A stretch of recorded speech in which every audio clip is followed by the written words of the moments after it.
Right. Purushottam Reddy గారు, జనరల్‌గా జగన్మోహన్ రెడ్డి గారు పోలీసులకు సంబంధించి కొన్ని సందర్భాల్లో యెల్లో కాకీలుగా మారిపోయిన వాళ్ళ గురించి, కొంతమంది గురించి చాలా సందర్భాల్లో వార్నింగ్ ఇచ్చారు. అది మనం చూసాం. దానిపైన కూడా రకరకాల చర్చలు జరిగాయి. పోలీసులకే వార్నింగ్ ఇస్తున్నారు జగన్మోహన్ రెడ్డి గారని. ఈరోజు క్లియర్‌గా ఒక మాట చెప్పారు చంద్రబాబు నాయుడు గారికి. "నువ్వు ఈరోజు ఏ విత్తనం నాటావో అదే మొక్క, అదే మహావృక్షం అవుతుంది, అదే ఫలాలనిస్తుంది" అని.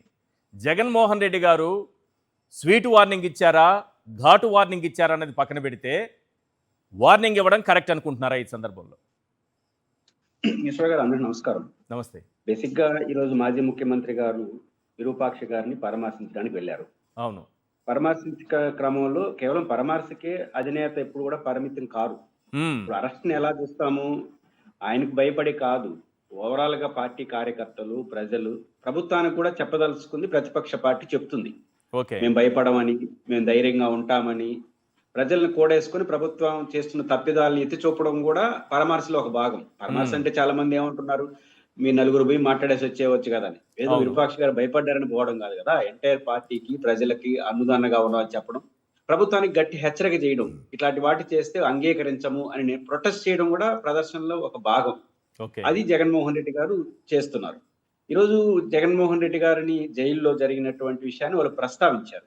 చాలా అభ్యంతరకరం. అది ప్రభుత్వం అర్థం చేసుకోవాల్సింది, మీరు జగన్మోహన్ రెడ్డి గారిని అవమానిస్తున్నారని మీరు అనుకుంటున్నారు, కానీ జగన్మోహన్ రెడ్డి గారి వెనకాల ఉన్న శ్రేణుల్లో పట్టుదల పెంచుతున్నారని మీరు అర్థం చేసుకోవట్లేదు. అర్థం చేసేటప్పుడు అధికారం పోతుందో నాకు తెలియదు, కానీ అర్థం చేసుకుంటే మంచిది.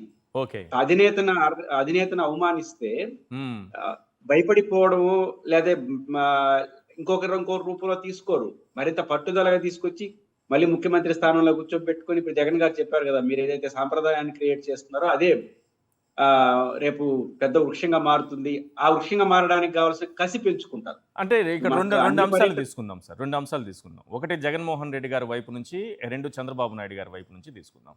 అంటే ఇలాంటి చర్యలతో ఒక మోరల్గా ఆయన దెబ్బతీయడం, ఆత్మస్థైర్యం దెబ్బతీయడం, ఇలాంటి కుట్రలు ఏమన్నా చేశారనుకోవాలా? లేకపోతే అలాంటిది కాదు, మేము ఈ ఫోటోలు చూసి ఆనందిస్తాము, మాకు ఇది చాలా ఆనందాన్ని ఇస్తుంది, ఆత్మ సంతృప్తి ఇస్తుంది అనే యాంగిల్లో ఏమన్నా జరిగిందనుకోవాలా?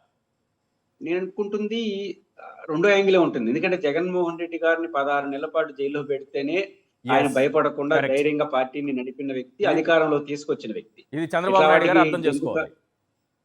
ఆయన అర్థం చేసుకుంటున్నాడు, కానీ ఎందుకో ప్రజలకు నిజానికి జగన్ ఇప్పుడు వైసీపీ నాయకులు చెప్తున్నట్టుగా టెలికాన్ఫరెన్స్ పెట్టుంటే ఏమని పెట్టుండాలి, అసలు ఈ సమస్య రానికుండా చూసుకోండి రా బాబా నుండి పంచాయతీ వచ్చుండదు కదా.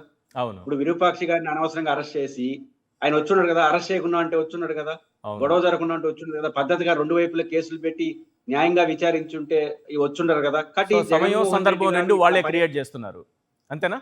నేను పర్యటనకు రాలేని వాతావరణం సృష్టించదనరా బాబు అని ఉంటే ఈ సమస్య వచ్చి ఉండదు. కరెక్ట్. ఇప్పుడు జగన్మోహన్ రెడ్డి గారి ర్యాలీగా రావాల్సిన అవసరం లేని పరిస్థితి మీ చేతిలో ఉంది కదా. రెండు, ఒకటి అన్నెసరిగా వైసీపీ కార్యకర్తలపైన దాడి చేయడం, కొన్ని దాడి చేసేటప్పుడు వ్యవస్థ న్యూట్రల్ గా ఉండడం. ఆ న్యూట్రల్ గా ఉంటే ఈ రెండు వైపులా కేసు పెట్టుంటే విచారణ జరుగుతుంది. రెండో విషయం ప్రభుత్వం అర్థం చేసుకోవాల్సింది, కోర్టులు జైల్లో రెండు రకాలు. ఒకటి శిక్షబడి శిక్షకి గురైన వాళ్ళు ఒక రకంగా ఉంటుంది, ఆరోపణలు ఎదుర్కొనే వాళ్ళ పట్ల ఒక రకంగా ఉండాలి. ఆరోపణలు ఎదుర్కొంటున్న వాళ్ళు సాధారణ పౌరులే, జస్ట్ వాళ్ళు ఆరోపణలు మాత్రం ఎదుర్కొంటున్నారు తప్ప తప్పు చేసిన వాళ్ళు కాదు. ఇప్పుడు విరూపాక్షి గారి మీద ఆరోపణలు ఎదుర్కొంటున్న వ్యక్తి తప్ప తప్పు చేసిన వ్యక్తి కాదు. అలాంటప్పుడు ఏదో శిక్షించిన వాళ్ళతో బిహేవ్ చేస్తే చాలా ఇబ్బందికర పరిస్థితి వస్తుంది. ఈ రోజు రాష్ట్రంలో కానీ జగన్మోహన్ రెడ్డి గారి ప్రతి పర్యటనకి ఎందుకు పెరుగుతుంది వాతావరణం, ఎందుకు ప్రతి పర్యటనకు జనం ఎందుకు ఎక్కువ అవుతున్నారంటే ప్రభుత్వం పట్ల వ్యతిరేకత వస్తా ఉంది, కేసులు పెట్టే కొద్దీ కసి పెరుగుతోంది. ఎంత కసి పెరుగుతుంది?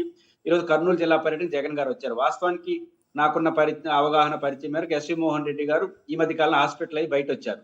హాస్పిటల్ అయి బయట వచ్చిన 6 రోజులు 10 రోజులు రెస్ట్ తీసుకోవాల్సిన వ్యక్తి, కానీ జగన్మోహన్ రెడ్డి గారి పర్యటన ఫిక్స్ అవడంతో బయటకు వచ్చారు కదా. అంటే కసి ఎలా పెరుగుతుందంటే, వైసీపీ లీడర్షిప్ లో మమ్మల్ని ఎంత అవమానిస్తే మేము అంత గట్టిగా నిలబడతాము, ధైర్యంగా నిలబడతాము అని పదే రుజువుపించుకుంటున్నారు.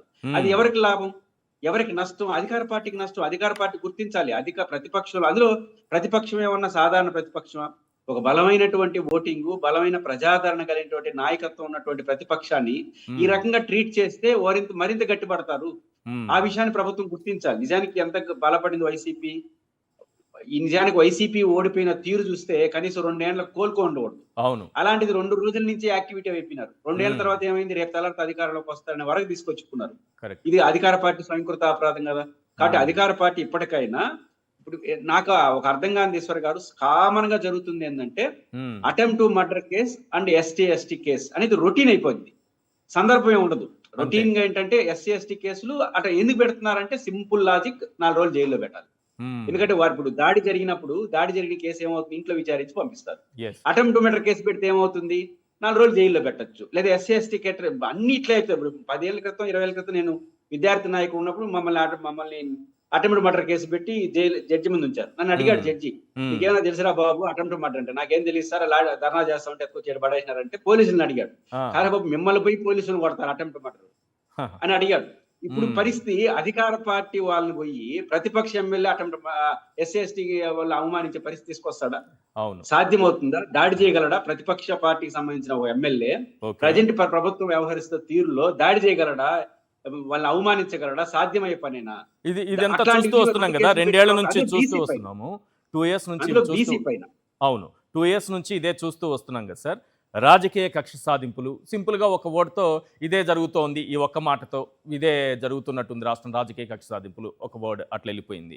నెక్స్ట్ సోషల్ మీడియా కార్యకర్తల పైన ఆర్గనైజ్డ్ క్రైమ్ కింద వాళ్ళ ఆ సెక్షన్లు పెట్టి జైల్లో వేయడం, ఇది కూడా జనానికి అలవాటైపోతున్న విధానం కనిపిస్తుంది. ఇప్పుడు ఒక మాజీ ముఖ్యమంత్రిని జైలు లోపల ఊచల మధ్యలో నిలబెట్టి ఫోటోలు తీయడం, అసలు ఏంటి విష సంస్కృతి?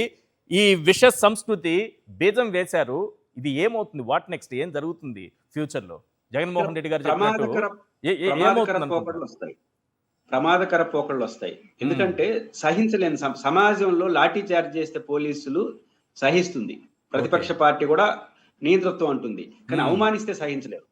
వ్యక్తికి చాలా వ్యక్తిగత గౌరవం, ఆత్మగౌరవం అనేది మనిషి కోరుకుంటాడు. ముఖ్యంగా ప్రజాప్రతినిధులుగా ఉండేవాళ్ళు, ప్రజలకు నాయకత్వం వహించే వాళ్ళు ఫస్ట్ కోరుకునే సెల్ఫ్ రెస్పెక్ట్. ఆ సెల్ఫ్ రెస్పెక్ట్ ని మీరు అవమానిస్తే వాళ్ళు అవమానపడరు, పట్టుదల పెరుగుతుంది. ఈరోజు వైసీపీలో కింద క్యాడర్ ఎట్లా అయ్యారు, ఎట్లా అయ్యారంటే దేనికైనా సిద్ధం అని చెప్పి సిద్ధపడిపోయి, జైల్లో పోతే జగన్ గారు మమ్మల్ని పలకరించ వస్తారు రెడీ అని చెప్పేదానికి సిద్ధపడ్డారు. వాళ్ళు చేసిన సోషల్ మీడియా ఇష్యూలో కావచ్చు, పార్టీ నాయకత్వంలో పాటు పదే ప్రెజర్ పెరిగితే మరింత యాక్టివ్ అవుతారు. ఆత్మాభిమానం కలిగిన రాజకీయ పార్టీ, అందులో వైఎస్ఆర్ కాంగ్రెస్ పార్టీ పుట్టుక, దాని పెరుగుదల ఒక ఆత్మాభిమానంతో పుట్టిన పార్టీ కదా. సోనియా గాంధీ గారు వ్యవహరించిన తీరు, ఆ రోజు కాంగ్రెస్ వ్యవహరించు, ఆ ద్వారంతోనే దాని వెనకాల నడుస్తారు. అంటే నాయకుడుగా ఉన్నటువంటి జగన్ గారు కావచ్చు, లీడర్షిప్ కావచ్చు, పట్టుదల పెరుగుతుంది. ఆత్మాభిమానాన్ని పదే దెబ్బతినిస్తే మరింత పట్టుదల పెరిగి మరింత ముందుకు వస్తారు. దాని ఫలితం మీరు భవిష్యత్తు చూస్తారు. ఇప్పటికైనా చంద్రబాబు గారు టెలికాన్ఫరెన్స్లు పెట్టి మీరు అనవసరంగా ప్రతిపక్ష పార్టీని ఇబ్బంది పెడితే ప్రభుత్వం ఇబ్బంది పడుతుంది, రేపు తెల్లారితో ఉన్న అధికారం పోతుందనే వాళ్ళు గుర్తిరిగి వాళ్ళు ప్రయత్నిస్తే మంచి పోలీసు యంత్రాంగం కూడా. ఇప్పుడు జగన్ గారు పదే ఏమంటున్నారు, గ్రీన్ బుక్ ఇప్పుడు ఏమవుతుంది, వీళ్ళు లోకల్ గా ఇట్లా తయారైతే రేపు ఇదైతే పని వీళ్ళు చేసండి, మీరు తట్టుకోగలరా? డెమోక్రసీ ఎక్కడికి వెళ్తుంది? ఆలోచించాలి. ఇప్పుడు ఏమి పెద్ద నాయకులు ఉన్నారు, ఇప్పుడు మిథున్ రెడ్డి గారు మా జిల్లాలో ఒక ప్రకటన చేశారు, నేను చూశాను. మీ నాయకులు రెచ్చిపోయి మాట్లాడే దాంట్లో మీరు కొట్టేస్తున్నారు, రేపు తెల్లారితో వాళ్ళ ఊరు ఇక్కడ ఉండరు, హైదరాబాద్ లో ఉంటారు, మళ్ళీ మీరు ముఖం చూసుకోవాలి, జాగ్రత్త అన్నాడు. బేసిక్ పాయింట్ ఇదే. మళ్ళీ చూసుకోవాల్సింది మీరు ముఖం. ఆ పరిస్థితి లోకల్ నాయకత్వం గుర్తిస్తే మంచిది.